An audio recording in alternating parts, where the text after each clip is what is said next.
Sahabat firman, berbicara mengenai kasih Allah sungguh tidak ada habis-habisnya.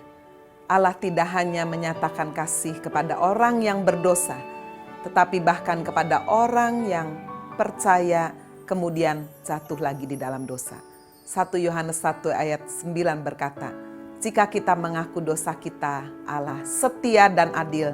Dia mengampuni segala dosa dan menyucikan kesalahan kita. Petrus adalah murid Yesus yang istimewa.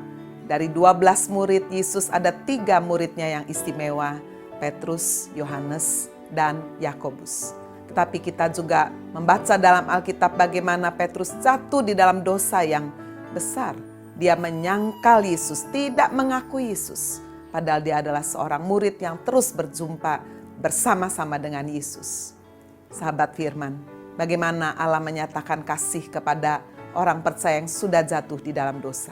Di dalam Yohanes pasal 21, setelah Yesus bangkit, di situ kita melihat satu keadaan bagaimana Petrus kemudian ingin menjala ikan lagi.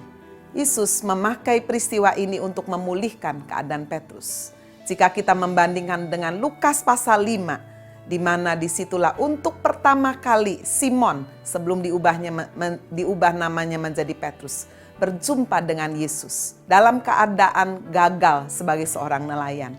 Dan Yesus memakai peristiwa yang sama dalam Yohanes 21. Tempat yang sama, Danau Galilea. Peristiwa yang sama ketika Petrus bersama dengan teman-temannya di Yohanes 21 pun tidak mendapatkan ikan. Disitulah Yesus menampakkan diri dan memulihkan keadaan Simon Petrus. Dengan menanyakan 3 kali pertanyaan, Simon Petrus, apakah engkau mengasihi aku? 3 kali Petrus menyangkal Yesus. 3 kali pula Yesus menanyakan, apakah engkau mengasihi aku? Dan Simon Petrus meresponi pertanyaan tersebut. Walaupun dengan sedih dia berkata, Tuhan, engkau tahu bahwa aku mengasihi engkau. Tetapi bukan dengan kasih yang sempurna. Kasih yang terbatas. Kasih yang bisa berubah. Tetapi Yesus menjawab, gembalakanlah domba-dombaku. Sahabat firman, biarlah kita tidak menyia-nyiakan kesempatan kedua yang Tuhan berikan. Seperti Simon Petrus, di akhir hidupnya dia setia, mati sebagai martir, memilih untuk disalib secara terbalik. Biarlah kasih setia Tuhan, pengampunan yang Tuhan berikan kepada orang percaya yang sudah jatuh dalam dosa, kita tidak sia-siakan. Kita bertobat, kita setia sampai pada akhirnya. Tuhan Yesus memberkati kita.